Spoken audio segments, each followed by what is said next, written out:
រឿងកុងហ៊ានកាលពីព្រះនីមានមនុស្សម្នាក់ឈ្មោះកុងមានប្រពន្ធពីរមួយឈ្មោះនាងអាំមួយឈ្មោះនាងកុំថ្ងៃមួយអ្នកកុងនាំប្រពន្ធទាំងពីរនាក់ទៅសួរបងប្អូននៅស្រុកឆ្ងាយតាមផ្លូវស្រុកនោះមានខ្លាសាហាវអ្នកកុងបណ្ដាប្រពន្ធទាំងពីរទៅដល់ព្រៃធំមួយជិតស្រុកគេព្រៃនោះតែងមានខ្លាដេញខំមនុស្សប្របីគោស៊ីតែរីរាយលុះអ្នកកុងទៅដល់កន្លែងនោះខ្លាក៏ស្ទុះដេញស្រែកសន្ធប់ពីចម្ងាយមកអ្នកកុងរត់ចូលរោងឈើញ័រដៃញ័រជើងរាក់នោមប្រុសភ័យណាស់នាងអាំនិងនាងកុំខំព្រួចគ្នាវាយខ្លានោះស្លាប់ទៅ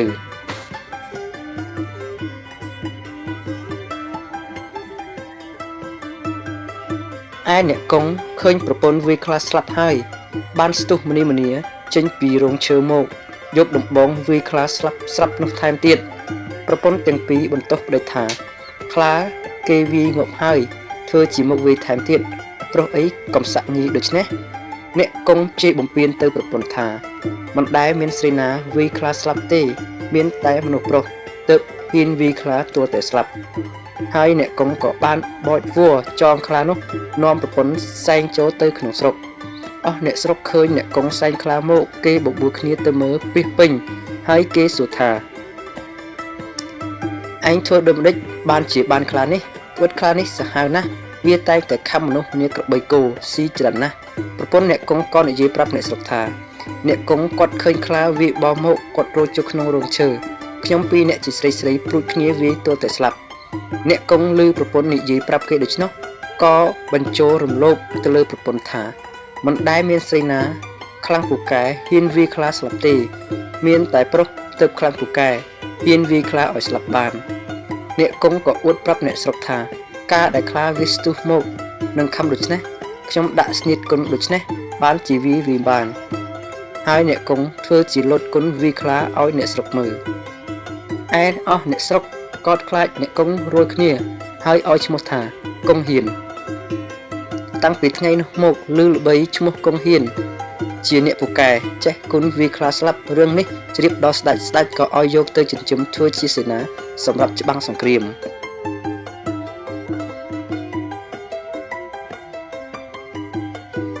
លុះយូរបន្តិចទៅជួនជាមានសឹកគេលើកមកច្បាំងយកនគរស្ដេចទ្រង់ប្រាកុងហ៊ានឲ្យទៅច្បាំងកុងហ៊ានឬស្ដេចទ្រង់ប្រាឲ្យទៅជួយច្បាំងសឹកដូច្នោះភ័យណាស់ពុំដឹងបើគិតដូចម្ដេចនឹងមិនទៅច្បាំងមិនបានត្បិតស្ដេចទ្រង់ប្រាហើយខ្លួនបានទាំងល្បីឈ្មោះជាអ្នកខ្លាំងពូកែផងត្រឡប់មកវិញអ្នកដេកសន្ធឹកសន្ថៃអត់បាយប្រពន្ធទាំងពីរនាក់ចូលទៅសួរថាម្ដេចបានជាអ្នកដេកអត់បាយដូច្នេះបើមានហេតុភេទអ្វីប្រការដូចម្ដេចកុងហ៊ានប្រាប់ថាត្បិតស្ដេចទ្រង់ប្រាបងឲ្យទៅច្បាំងសឹកឥឡូវនេះបងខ្លាចសឹកនោះណាស់មិនដឹងបើគិតដូចម្ដេចទេប្រពន្ធឆ្លើយឡើងថា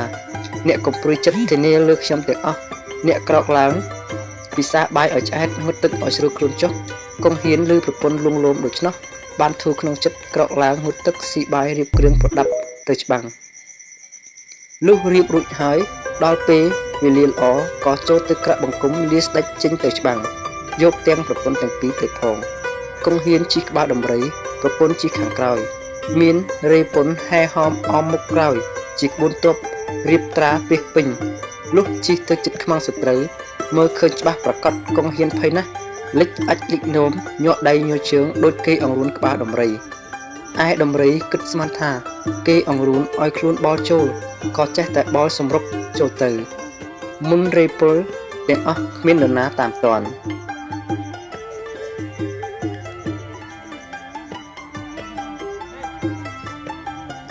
ឯខ្មាំងសត្រូវឃើញកុងហ៊ានបំបោដំរីចូលដូច្នោះ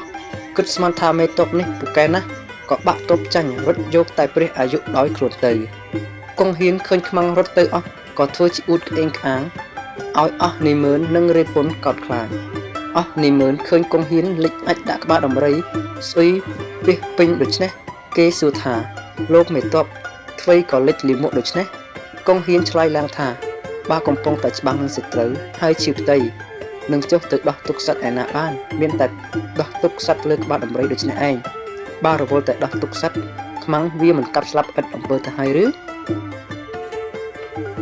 អស់នៃមើលនឹងរេពុនឬកងហ៊ាននិយាយដូច្នោះអ្នកខ្លះមានប្រាជ្ញាគេដឹងថាកងហ៊ានខ្លាចអ្នកខ្លះមិនសូវមានប្រាជ្ញាក៏កោតខ្លាចកងហ៊ានណាស់ឯកងហ៊ានបានឈ្នះទ័ពត្រឡប់ចូលទៅក្នុងនគរវិញហើយចូលទៅក្រាបថ្វាយបង្គំស្ដេចទ្រង់ជ្រាបថាកងហ៊ានទៅច្បាំងឈ្នះដេញខ្មាំងរត់ខ្ចាត់ខ្ចាយអស់ទៅទ្រង់ត្រេកអរណាស់ទ្រង់ព្រះរាជទាន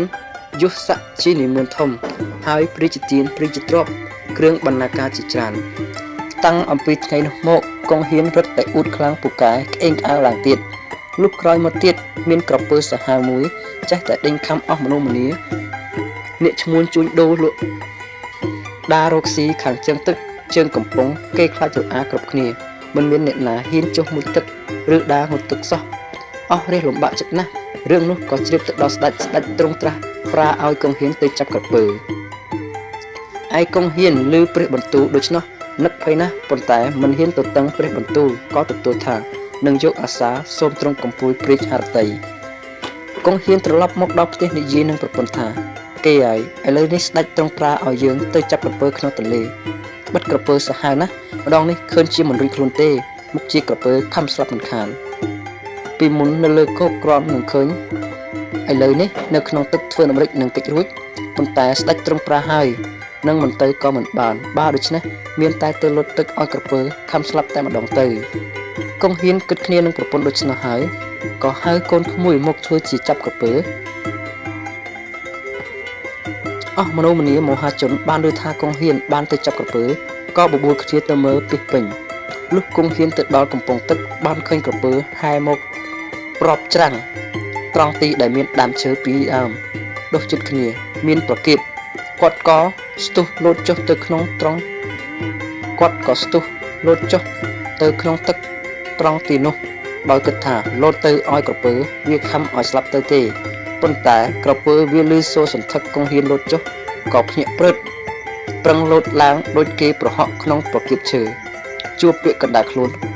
រុញទៅមុខក៏មិនរួចថយក្រោយក៏មិនរួចកងហ៊ានមុតទៅក្នុងទឹកងើបឡើងឃើញក្រពើជួបនឹងដើមឈើដូច្នោះស្រែកបង្គាប់កូនក្មួយឲ្យយកលំបែងមកចាក់កាប់ក្រពើនោះស្លាប់ទៅឯអ្នកដែលមើលឃើញទាំងប៉ុន្មានគេគិតស្មានថាកងហ៊ានចាប់ក្រពើបោះឲ្យជាប់នឹងដើមឈើក៏កោតខ្លាចកងហ៊ានក្រៃពេកកងហ៊ានបានឃើញក្រពើស្លាប់ដូច្នោះក៏រត់តែក្អេងក្អាងអ៊ូតខ្លាំងពូកែឡើងទៀតហើយចូលទៅក្រាបទូលបស្ដេចតាមខ្លួនបានចាប់ក្រពើឡើងមកលើគោស្ដេចក៏ទ្រង់សពព្រះហឫទ័យប្រោះប្រទានរាជយសសក្ខីឲ្យកងហ៊ានឡើងធំលើសពីមុនទៀតហើយទ្រង់ព្រះរាជទានទាំងអំណាចទាំងរង្វាន់ជាច្រើនសូមអរគុណប្រិយមិត្តដែលបានស្ដាប់រឿងព្រេងនិទានខ្មែរភាគ1គឺរឿងកងហ៊ានបងប្អូនណាដែលបានស្ដាប់ចប់ហើយកុំភ្លេចជួយ like និង subscribe channel របស់ខ្ញុំផង